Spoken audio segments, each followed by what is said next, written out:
Alright, so I picked up a Springfield XDE. It took me a while to find one of these. They apparently are selling like hotcakes, but I don't blame people for wanting to buy one of these. It's kind of unique, it's kind of different, and something new.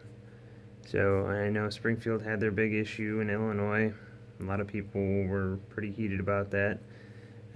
Hopefully they can put it behind them. Springfield anyways, I know released a video explaining, that they take responsibility for the whole issue about them, trying to carve their way out of this bill that was going to cause a bunch of fees for dealers and whatnot down there. So hopefully they can recover from that.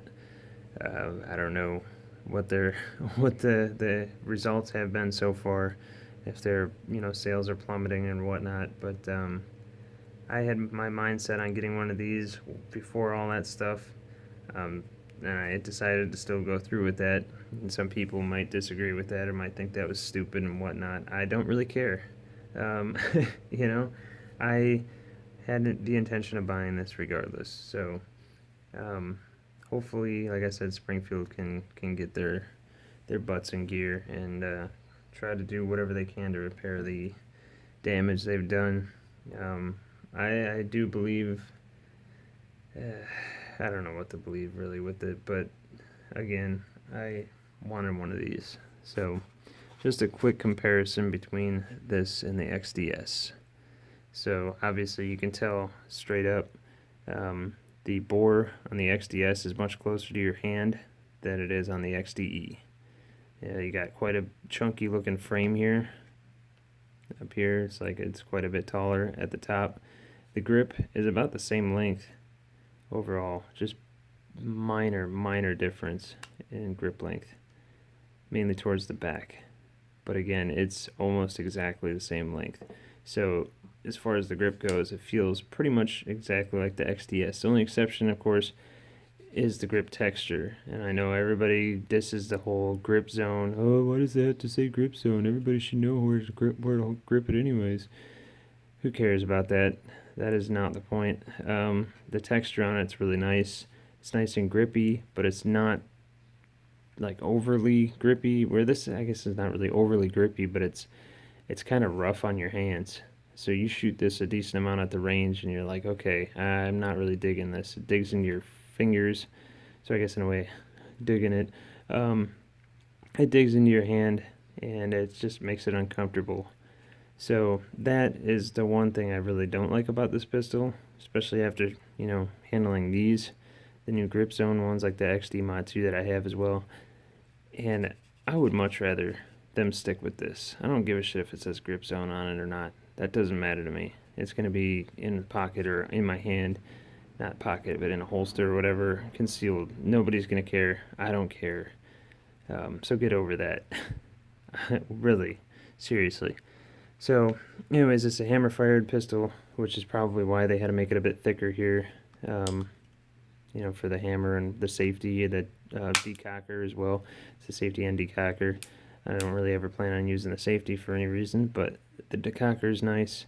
Nice to have it around in the chamber, decocked, ready to rock. Yeah, it's a heavier trigger pull, but again, practice, get over it. It's, if you're holstering it, something somehow gets in there, you got a heavier trigger pull, so it would require a hell of a lot more resistance to make it go off on accident than a striker fire pistol with a trigger pull that's a couple pounds less. So I like that.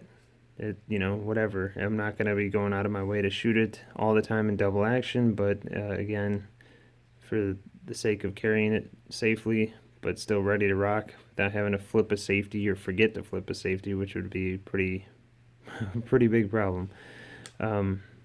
That's what I prefer. So some people don't care for that. Whatever, to each their own.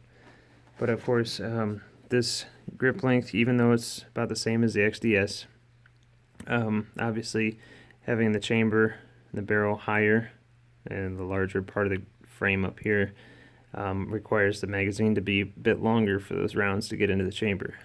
So your 7-round XDS mags here are not going to work anymore. They're not long enough. That's where they get the extra round out of the magazine. Because like I said in the previous video, this has the 8-round magazines that are flush fitting. So what was the mid mag for the XDS, which is this one right here, I took the little extension, the XDS mid mag extension, off of there. So the 8-round magazine is now the flush fitting magazine. It still works. So XDS magazines will work in here. It's just the 8 rounds and 9 rounds that will, not the 7-rounders. So if you have any of these laying around from an XDS, you can use those. And of course the 9-rounders here come standard with it. So you get one 9-rounder and one flush fitting 8-rounder. Has the pinky extension on the bottom of the mag. It also comes with the flat base plate there. So you can take the grip extension off, or the pinky extension, which I probably will do, because when you have that in there, it just adds that much more length to it, which, you know, when you concealed carry, it's all the more that sticks out. Don't really care for that, especially when the grip is not bad the way it is. So where the XDS is just that little bit more, the pinky is totally off. The XDE just on the front edge of it, the bottom edge. So I'm not gonna really rock any of the grip extensions on here, pinky extension, whatever. There's really no need for it. But other than that, I do plan on shooting it at the range next weekend. So it'll probably be what, the 8th and the 9th, I think. So hopefully I'll have some videos and I will get them up shortly thereafter. Again, not gonna make it political. Don't really care about that. I do care about the whole situation, don't get me wrong, but you know, I think Springfield did what they could to own up to it, try to put people's minds at ease a little bit.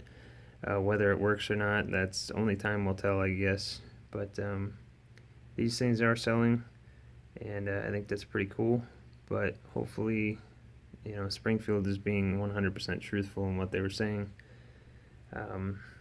But again, only time will tell to see what kind of damage has been done. Hopefully they can recover from it.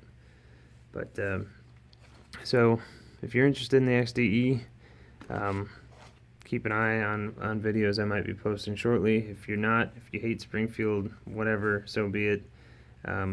Again, why are you watching Springfield videos? But you know, I'm not sponsored by them. They don't give me any money. I pay for this crap out of my own pocket. So I'm not getting paid to say anything good about Springfield. I'm not getting paid, period. So I don't really care. But I like their products. I've used quite a few of them, and I have nothing bad to say about them. There's, you know, a couple quirks here. Like I said, the grip is not the greatest on the XDS, especially after, you know, trying the new grip zone that everybody kind of can't stand. But I think it's great. I think it's cool. It's innovative. It's something different. Who knows? Maybe it'll end up being that nobody really cares for these. You know, they don't sell after a while. It's just the first, you know, the hype or the craze that happens if something new comes out and people buy them. But then after that, it just, everything drops off and they don't sell them anymore. I think it'll be kind of cool, and I think they will continue to sell well. But everything has been striker fire, striker fire, striker fire, striker fire. So it's kind of nice to see something in a different format. Obviously I have my P30SK, which is a hammer fired pistol, and I've carried that daily for a long time already. And this is just something a little slimmer, not a whole lot, but something to try out. So that is it. I will leave it at that. I've already almost reached 10 minutes on this video, which I don't really care for, but that is it. And look forward to some future videos with this coming down the pipe soon. Thank you for watching.